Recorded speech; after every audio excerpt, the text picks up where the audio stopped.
welcome to Australia. Welcome to Australian Book Travels.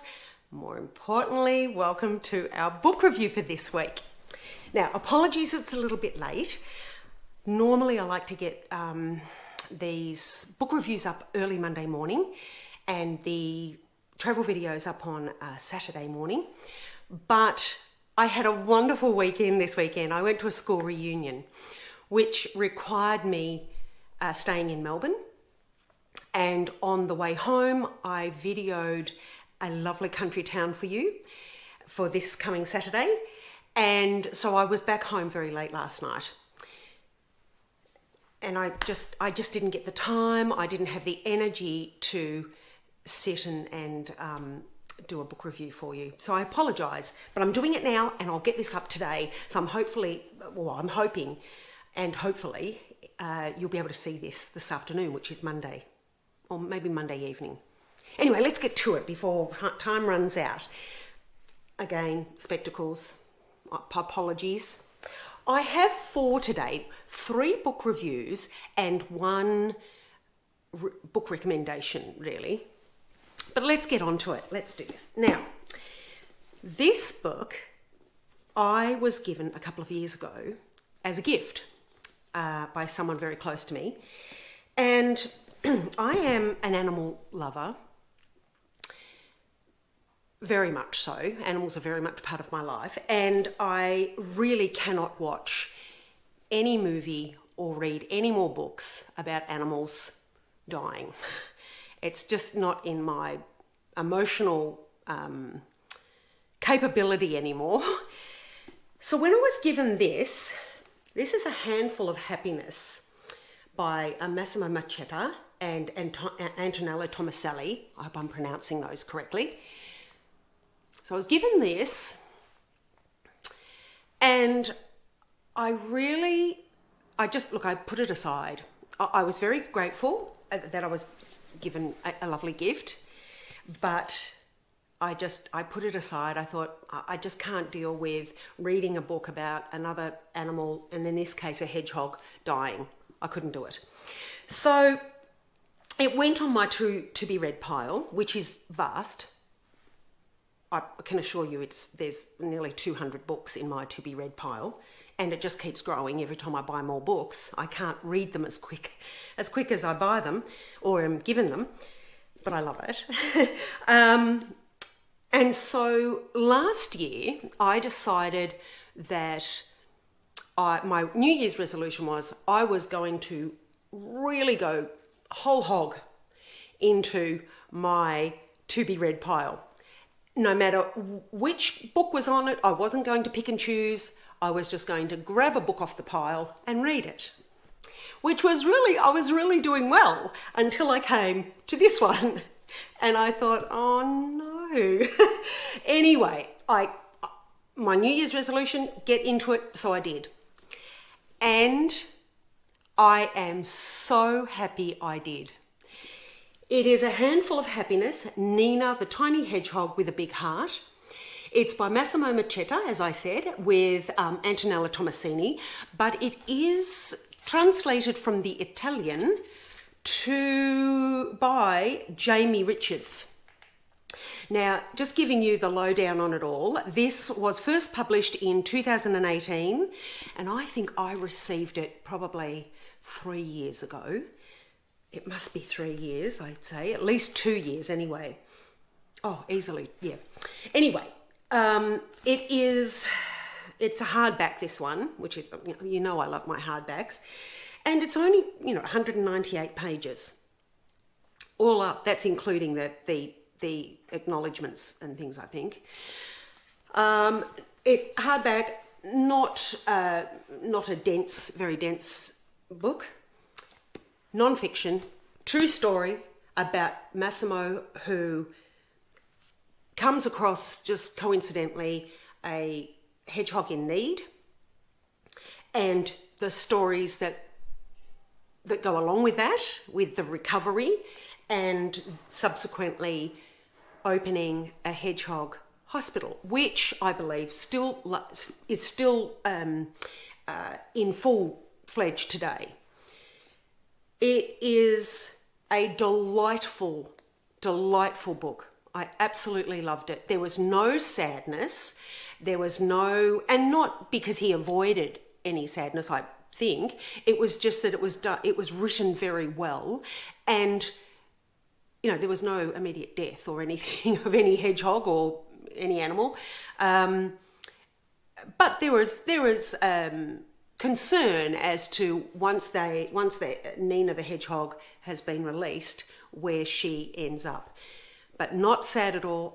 In fact, when I finished this, my heart was uplifted. And in actual fact, it really gave me faith in humans once again. I recommend this. It is delightful. I think I read it late afternoon and finished it by that evening. It's not a complicated read. It's very smooth, a very smooth read. It is written well, but simply, I guess, is the best way to describe it, but beautifully. And look, Massimo also touches the edges of his own life and what this paternal instinct that has been aroused in him, and this caring, this nurturing instinct, and how that has affected his life and so forth. It's a great read.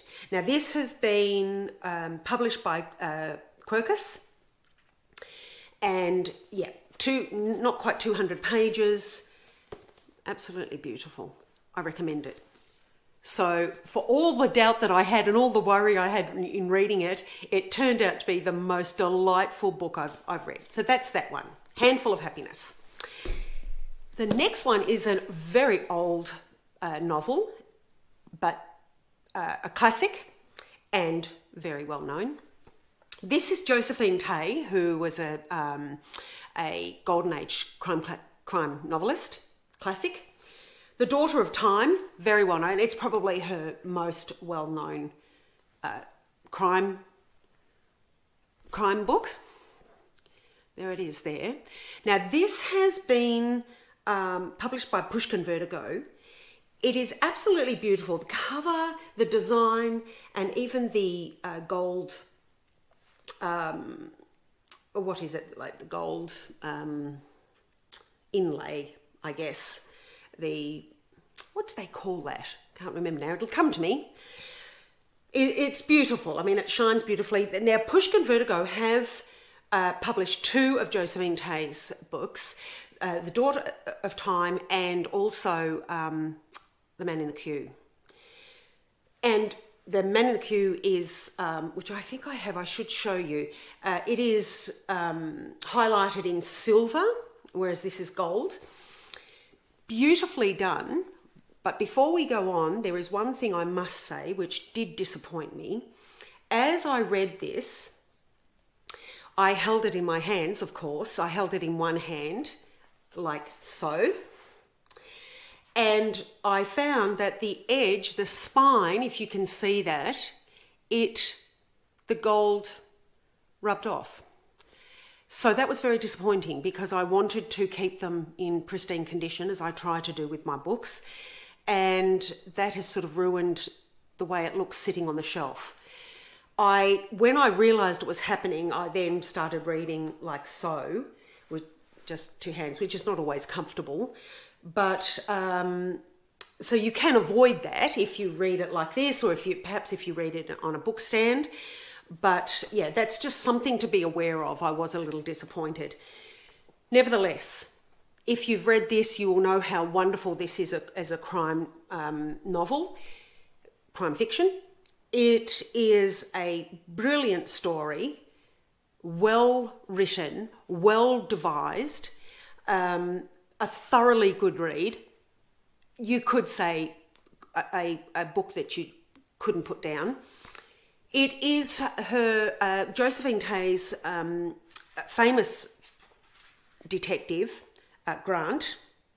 Inspector Grant, and he finds himself in hospital and bored because there are no crimes. He cannot go to work and there are no crimes to solve.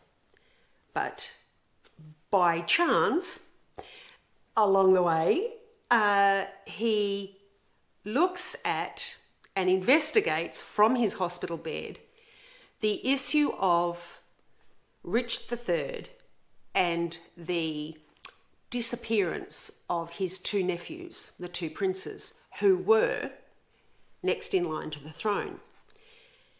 I say no more, as you know, that's the most I can tell you. It is brilliant. It is brilliantly written and really makes you think, oh, actually, that's a good point.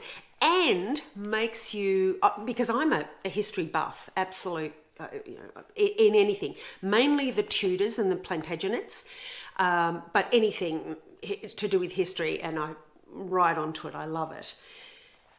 And this made me think, oh, I haven't read that before. Maybe I'll investigate that myself and see if it's fiction or not. A thoroughly good read. This is, let me tell you, 255 pages. So, a substantial read, a good read, and was first published in the 1950s, 1951, I think. And this one was published in 2023. This is last year's.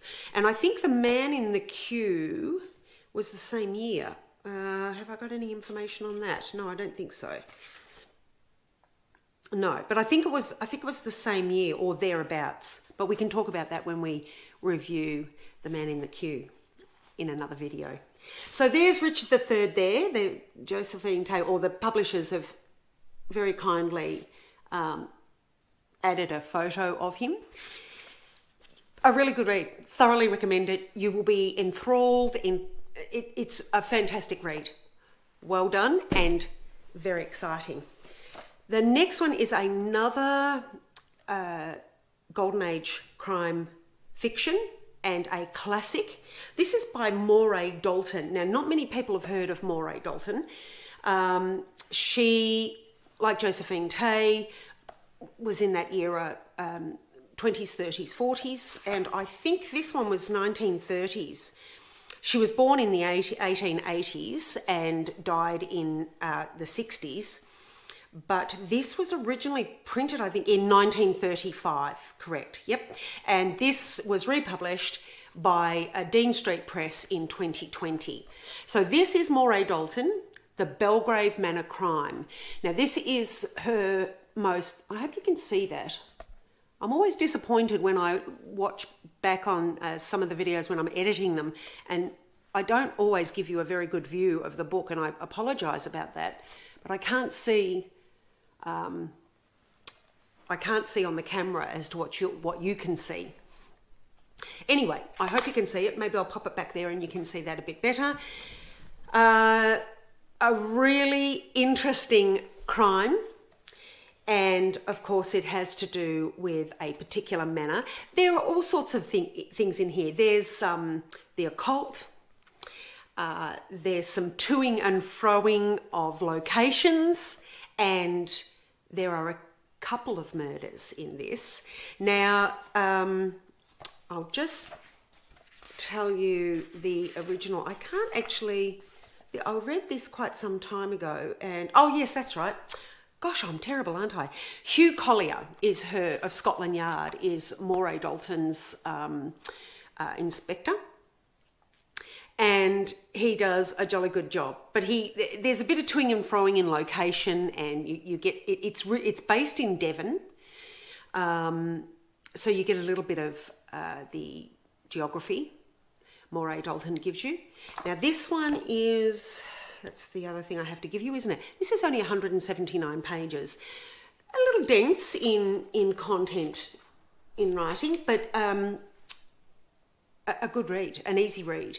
And I really like the way she places her detective in the story. So one I recommend. Now, as I say, yeah, this is Dean Street Press and 179 pages. A really good read. Really good read. And what I like about these, and I think I've said this before, with the Golden Age classics, they don't have any modern technology. So the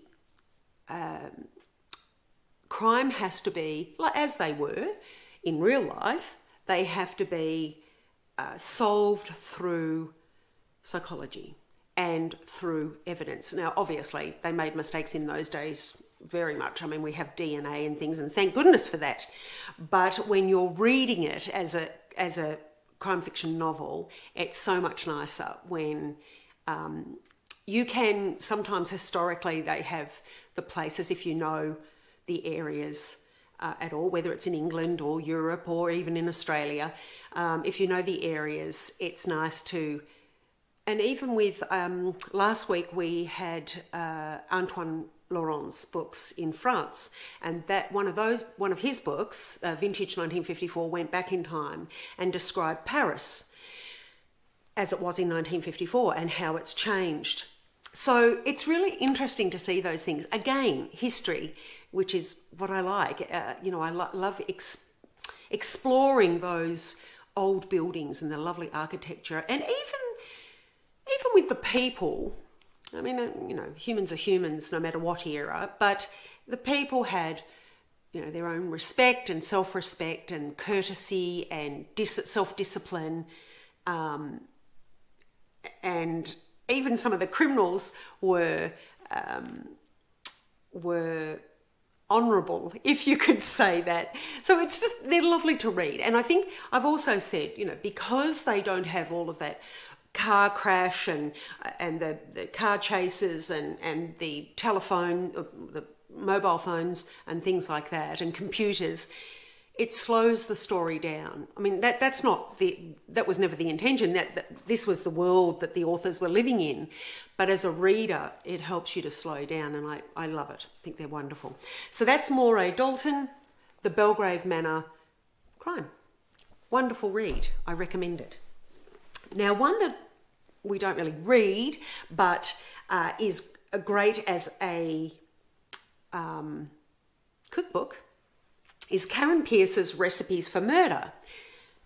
So I'll just show you that. This is a hardback. I hope you can see that. I'll pop it across like that. Can you see that? I'm hoping so. Now this is the dishes within the Agatha Christie crime novels, the food that is served to the characters in her novels, and the recipes for those, which I think is fantastic. Particularly if you wanted to have, say, like a murder mystery night with an Agatha Christie book, and you can serve up the dishes. Or if you just would, really like to experience the way that what they ate and how they cooked it. There are no colour photos in this, and let me see, there are 66 recipes, I might just say, and there's an index there for you, and it gives you also the reference to the books that the recipes come from. But the recipes entail 173 pages. So, and they also give you, say, for instance, here, the Halloween mystery, the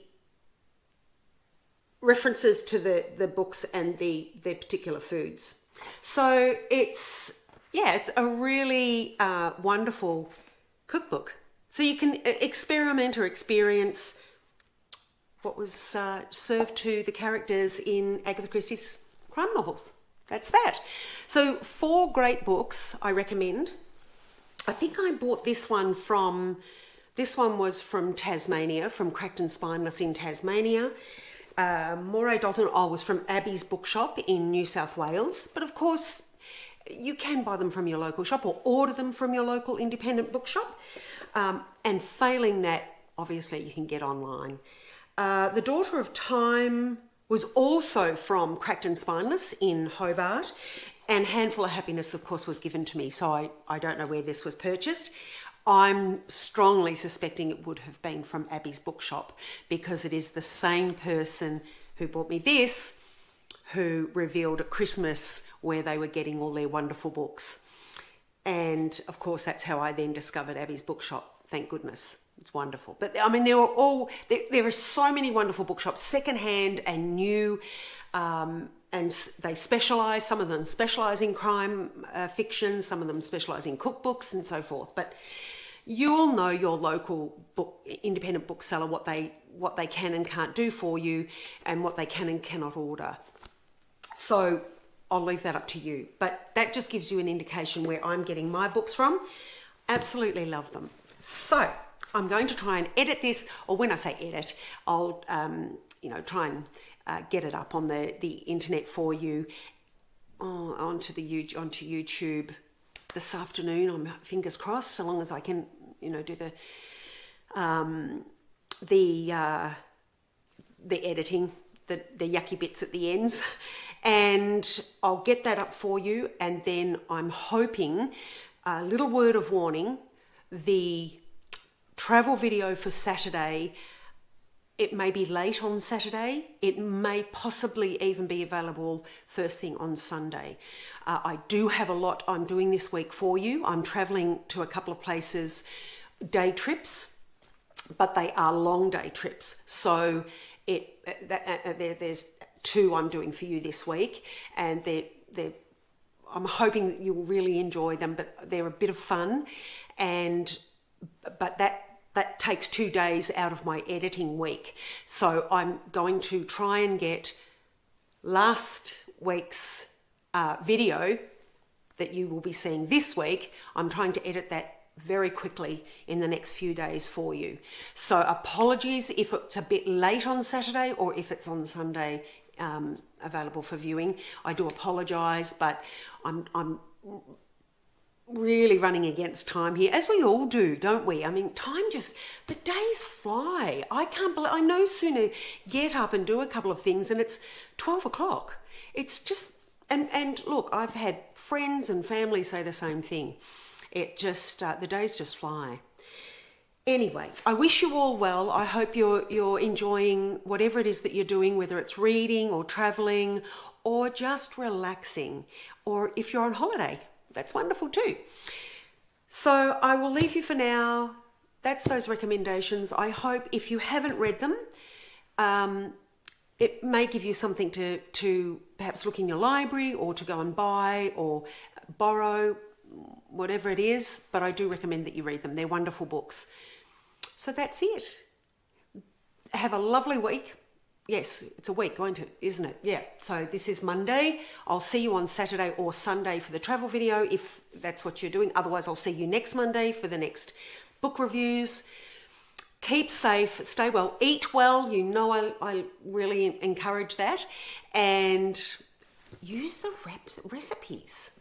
That's an opportunity. And I will see you whichever video, whether it's a travel or a book review. Okay. Until then, bye for now.